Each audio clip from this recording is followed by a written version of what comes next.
আল্লাহ পাক ভালোবেসেছেন, দুনিয়ার মধ্যে সম্পদের মালিক বানিয়ে দিয়েছেন। দুনিয়ার মধ্যে আল্লাহ পাক তাকে রিজিকের মালিক বানিয়ে দিয়েছেন। অভাব নাই, সম্পদের অভাব নাই। এরপরে কিন্তু এই সম্পদটাকে আল্লাহর বান্দা যাকাত আদায় করতে চায় না। জোরে কন্যা ঠিক না ঠিক? ইতিমদেরকে খাদ্য দিতে চায় না। মিসকিন যদি তার ঘেটে যায়, দরজায় যায়, এই ইতিম মিসকিনদেরকে তারা ঘাড় ধাক্কা দিয়ে বের করে দেয়। এরকম মানুষ আমাদের সমাজের মধ্যে আছে না নাই? ইতিমদেরকে দেখতে পারে না, ফকিরদেরকে দেখতে পারে না, মিসকিনদেরকে দেখতে পারে না।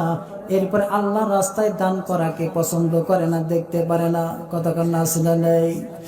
এর যুবক ভাই, সেদিন জাহান্নামের মধ্যে হাউমাউ করে কান্না করবেন